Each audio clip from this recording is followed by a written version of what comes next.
Unsa imong regalo gusto? Di man siya kasulti kay grabe ang hangos.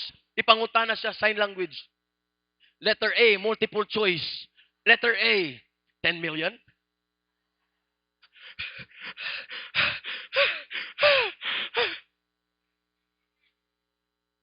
Paim na pagtubig. Letter B, 10 hectares. Ingon na itong papa, kene! Mauni ako gipangita, tinudanay. Nagmatinudaanon. Unsa magyud? Nakasawa na gyud ko, makaapo na gyud ko ani. Ingon siya, imo bang type ang akong letter C, ang akong anak? Tanaw niya ang gwapa kay nga dalagang wa na gyud. Pag mo tanaw pa lang kagasilak-silak na mura pirlas ng sinanganan. Paglingi niya mga igsoon, nag-alanganin siya tubag ug di kalma na iyang pagbati. Sorry ha. Sorry. Siya dili gyud. Sa man mo gusto anam ko'y kahatag. Kung akong gusto letter D, none of the above. Ang ako lang gustong mahibalaan kinsay nagtulak nako.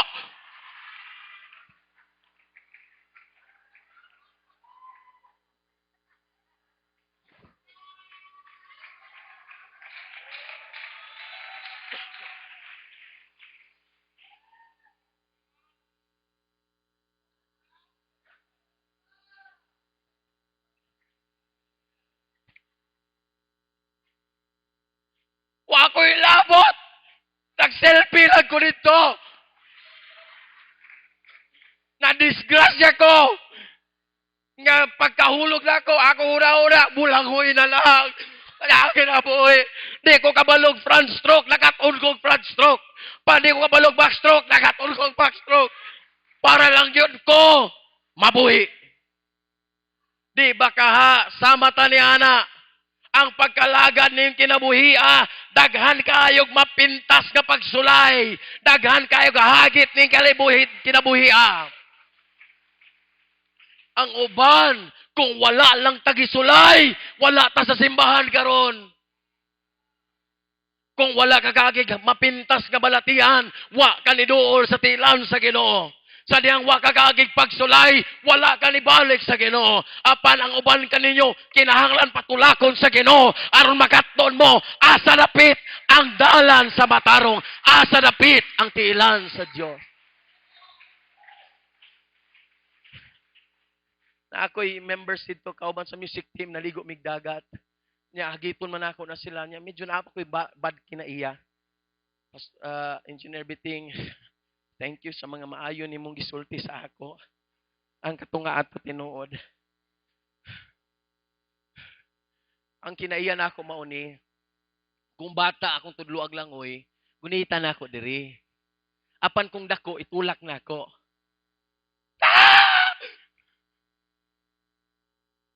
Nya naman to isa ka men's o isa ka men o isa ka ladies dito. Nya alanganin man kay siya, alanganin sa dito. Grabe kung munaog lagi sa hagdanan pero manggunit man pod.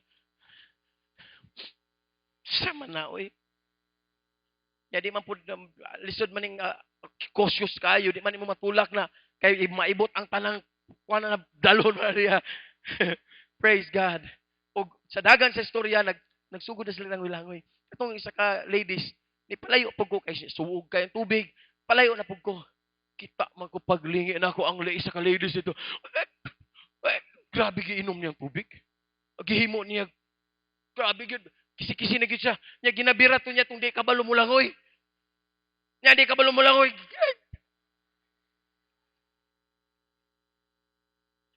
Pero sa pipila ka mga gutlo nga di ko kaduol sa iya ha. Praise God. Nga ang pastor niya di kaduol sa iya, nakatun siya langoy sa iyang kaugalingon, sa dihang na sa sa iyang kamatayon. Hadlok siya. Kabalo bata mga igsuon nga usahay dili tanang pagampo nimo tubagon sa Ginoo. Kay ginatuyo na sa Ginoo nga moagi ka ng dalana aron makat-on ka sa pagkinabuhing matinud-anon. Naba mo'y mga kamot. Daigo nato ang Ginoo kay daw balan sa tong pagsyagit. Naman ko'y uban mga tao kung di kaagi og mga pagsulay og dili ko klase nga pastor nga sigwalik pagsulay. Praise God. Na may mga tao good nga kung dili ni sila sulayon, sige puyo sa ilang comfort zone. Ay dili lang ko maglingkod, ay lang ko yung hilabti. Gwapa ko pagsulod, gwapa ko paggawas. Gwapo ko pagsulod, gwapa ko paggawas. Ay, mali nga simbahan imo nasudlan. Kaya nga among simbahan, pagsulod na mo, gwapa mi. Pagawas na mo, mas mo gwapa mi. Kaya ang Holy Ghost, nakapagwapo ka na mo. The Holy Ghost beautifies me. The Holy Ghost beautifies us. Praise God. Amen. Nalipay ko, kaya nakita na ako, nag-observe ko maigsoon, ang mga maayong binuhatan ninyo. Ang tanang na maayong binuhatan, bisag gamay mo, amen. Ay, pag amen mo, diha na mo, di maayong buhat man ha. Sige daw, ang tanang na maayong buhat mo, amen. Amen. Praise God. Pag ato ni mong simbahan, maayon ha. Paghatag mo sa imong tithes and offering, maayon na. Kanta mga nato na hatag.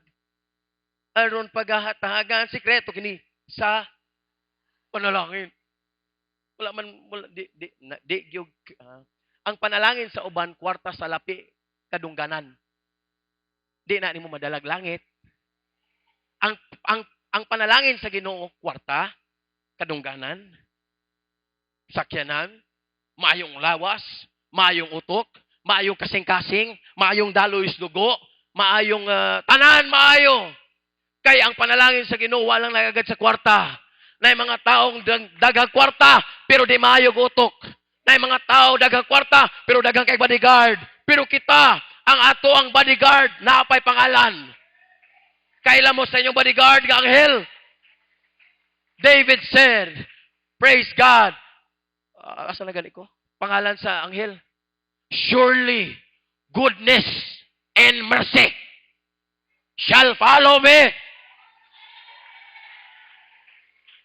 all the days of my life, and I will dwell in the house of the Lord forever. Pwede ba isagit atong hallelujah?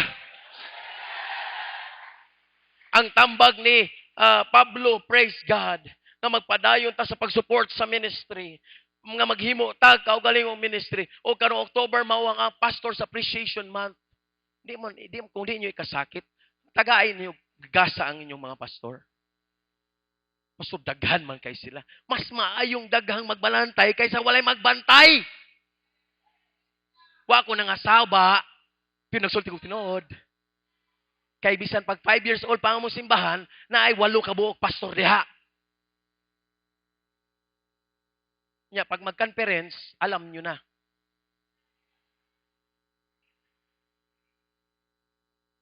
Hallelujah. Praise God. Palanggaon na to ng praise and worship.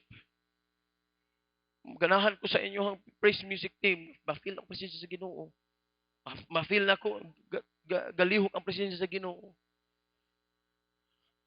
Pwede ba tumbasan na to ang ilang kahago? Aman mo tanaw show.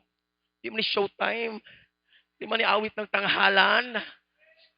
Si Jesus naman ang nakatanghal dire. Pwede ba daygo na to ang Ginoo sa atong pagdaig?